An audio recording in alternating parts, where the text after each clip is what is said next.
Samantha was never one to stand still in the shadows if she felt she could draw the spotlight onto herself, even if only for a fleeting moment.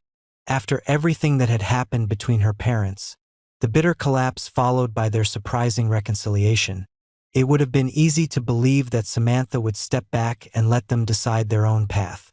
But that was not the Samantha the BTG audience knew. The success of reuniting Vernon and Anita didn't make Samantha stop. On the contrary, it became a stimulant, a silent confirmation that she could manipulate people at will, that she had truly become an influential player in the complex web of the Dupree family. Believing she had achieved the impossible only fueled her desire to keep going, especially when she realized that the reward was not just family harmony, but also the recognition of power she had secretly craved for so long. However, Samantha's new plans were no longer for the benefit of others as before, but leaned more toward her personal gain. The return of June, the woman believed to have been missing for years, not only shocked Vernon and Anita but also unsettled Samantha. The nature of her connection with this woman was never clear, and many within the family speculated that June could be the key factor pushing Samantha deeper into internal schemes. Samantha might think she was in control, believing everyone around her to be mere pawns in a larger game she orchestrated. Yet what she failed to see was that she herself might be a pawn, in the hands of someone even more calculating. Her recent actions were deliberate, from approaching intermediaries in the family like Danny or Nicole to whispering cryptic words to Kat or Martin. But all of it carried the tone of someone trying to assert herself within a power structure she had yet to truly master. She may have thought reconciling her parents was the peak of her strategic success, but in reality, she had drawn the attention of those who did not want the Dupree family stable, especially individuals holding secrets from the past that Samantha had never heard of. June's return was no coincidence, and signs suggested she was not merely a mother seeking to reunite with her old family. Her discreet conversations with figures rarely seen in public, along with the way Samantha was gradually pulled into a new vortex of schemes, hinted that she was being guided from behind the curtain. She thought she was pulling the strings, but in truth, she was being pushed into a position that could explode at any moment. The feeling of being sidelined in a family full of strong, prominent individuals like Nicole, Danny, and even Chelsea drove Samantha's hunger to prove she too could manipulate the board. But this time, things were spinning beyond her control. She began quietly interfering in Vernon's business through a mysterious figure tied to a community fund she had proposed. Outwardly, it looked like charity work, but beneath the surface lay financial manipulation and power plays within the family that Samantha believed she could manage. The problem was that this plan was not only complex but also threatened to fracture the very relationships she had just mended. If Anita discovered Samantha was exploiting her influence to manipulate Vernon, she would not hesitate to lash out. And if Vernon learned that Samantha was helping outsiders infiltrate the family's assets, he might cut ties with her completely. Matters grew worse as Samantha started mingling with a string of new figures in town, from political activists and ambitious young lawyers to tech investors. Under the guise of improving the family's public image, she attended closed meetings, networking events, and was gradually drawn into a larger plan she didn't fully understand. Those providing her with tools and strategic insights were no nobodies. Some were Vernon's old rivals in politics, individuals who had never accepted the Dupree's dominance in the elite community. Now, through Samantha, they could probe for weaknesses in the system and divide the family from within. Unbeknownst to her, each of her decisions was being watched, analyzed, and calculated as part of a long-harbored plan to topple the Dupree power. The deeper Samantha went, the harder it became to step back. She realized that one wrong move could cost her everything. Her parents' trust, her sister's respect, even the reputation she had fought to build. She began doubting herself. Was her plan ever truly about helping others? Or was it only to prove her worth? Seeing her parents reconciled should have satisfied her, but instead, it ignited fear. that without more schemes, without reasons to matter, she would vanish into irrelevance. It was the fear of losing power, losing her role, losing the identity of the thoughtful daughter she had worked so hard to become. Now, as consequences surfaced, Vernon questioning missing funds, Anita receiving anonymous calls about shady practices in the council, Samantha was forced into a life-or-death choice: to continue pursuing a scheme she no longer controlled, or to retreat and confess before everyone turned against her. But even if she stopped, would the person behind it all, be it June or another hidden player, let her go?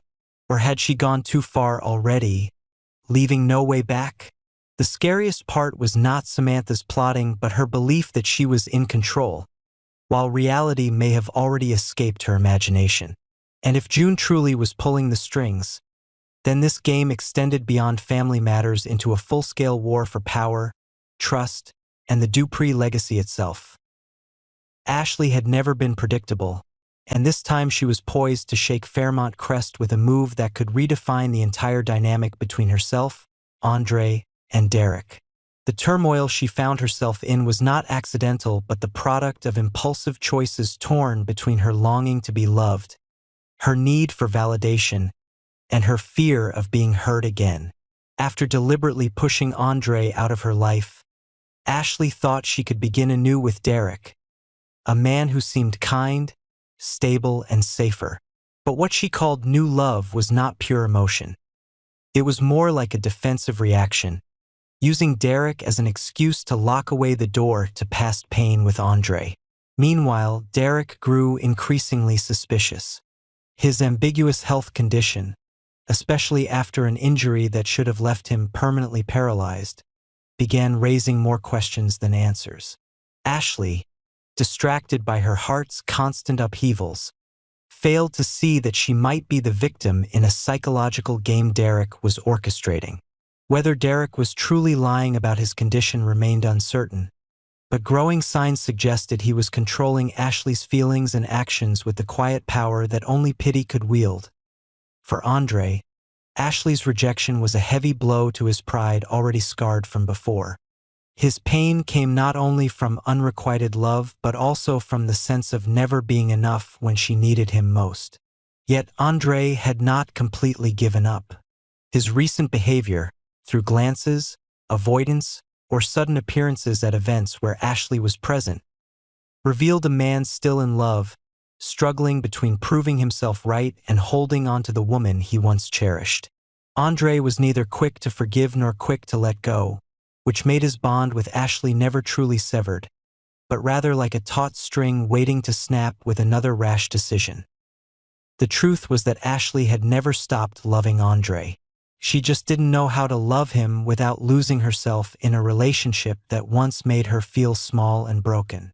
Derek appeared as an escape, a safe zone, a place where she was cared for and exalted. Not because he truly understood her, but because he needed her to survive. In that relationship, Ashley held the key, the power, the control, and after years of being consumed by Andre's passion, that power was intoxicating. Yet as clues of deceit emerged, Derek possibly faking his condition, restricting her friendships, even controlling her schedule, Ashley began to question everything. Was the love she believed pure and new actually a prison wrapped in care and comfort? It was in that moment Ashley made her boldest move yet, a decision that would not only shift her personal life but also send shockwaves through Fairmont Crest. She rejected Derek publicly during a major community event, humiliating him and ending the romance she once clung to as salvation. She didn't run back to Andre immediately, but the act was a clear signal she was stripping away masks to face her true feelings. Her boldness was not about choosing one man but about refusing to live a lie. For many, this was shocking, as Ashley had always been cautious, afraid of mistakes, and fearful of judgment. But this time, she embraced the consequences, knowing silence would mean losing herself completely. The event triggered a chain reaction in Fairmont Crest. Derek lashed out, seeking influential allies to spin the narrative in his favor. Andre grew cautious, observing instead of celebrating, waiting to see if Ashley was truly ready for a new chapter. Meanwhile, Ashley became the center of media and community attention. Some praised her courage, others condemned her as cruel and dishonest. But Ashley no longer cared. For the first time in years, she felt free. No longer running from her emotions, no longer denying her wounds, no longer lying to herself. She knew there was still a long road ahead. To heal, to confront Andre, to resolve things with Derek, and to define what she truly wanted. But she had taken the first step, and that step could reshape her entire definition of love, courage, and herself. While others awaited the outcome of the love triangle, Ashley quietly prepared a personal project separate from the men who had ruled her emotions. A support center for women manipulated in relationships. A project she would lead, fueled by her own experience. She wanted to turn her pain into purpose, to help others avoid the traps she once fell into. Perhaps that was Ashley's ultimate answer. Not only to withdraw from a messy triangle, but to redefine her role in the world. Not as a lover, a victim, or a symbol, but as someone living authentically, loving honestly, and fighting for what she believed was right. Kat always carried a calm, sometimes aloof exterior, but those who truly knew her understood she was a tightly coiled spring of emotions, filled with unacknowledged pain, longing, and suppressed truths. That was why, when she accidentally witnessed not one but two couples in moments of raw intimacy that seemed to mock her solitude, it unleashed something inside her, a storm of emotions she hadn't foreseen. The devastation lay not only in what she saw but in who was involved, especially one person she secretly cherished. It was a love she had never confessed, never formally offered, yet it had burned silently through the lonely days she struggled to find her place in the Dupree family. Kat was not prone to explosive jealousy, but when she felt betrayed, even without promises made, her response came as cold, calculated actions, precise and effective. One of the couples she saw was her secret love whispering tenderly to someone else in a hidden corner, believing no one would notice. She hadn't sought this, yet fate placed her there to witness every glance, every touch that pierced her heart. The other couple represented a political, social alliance between two families she had long suspected of hidden agendas. And now, the scene confirmed her instincts.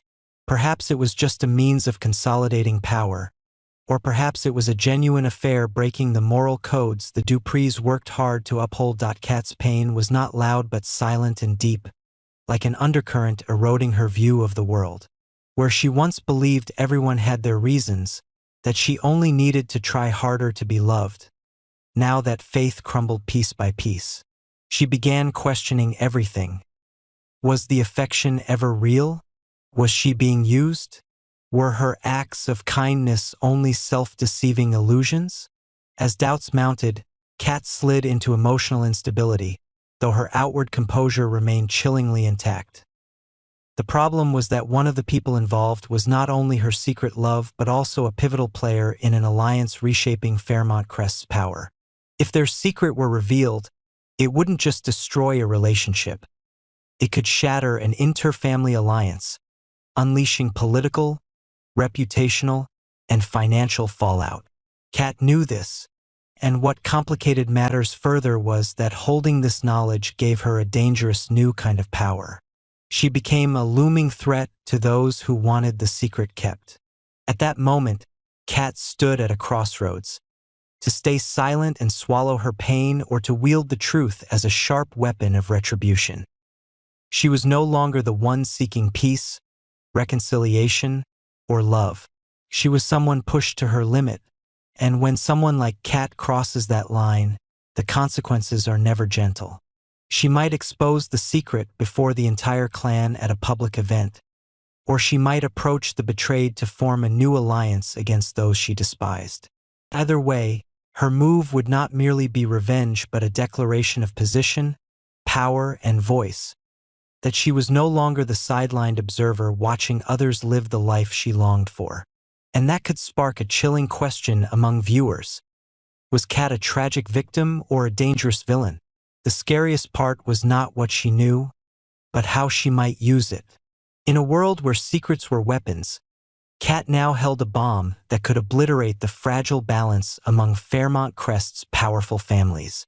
And if she chose to ignite it, no one, not even herself, would remain the same.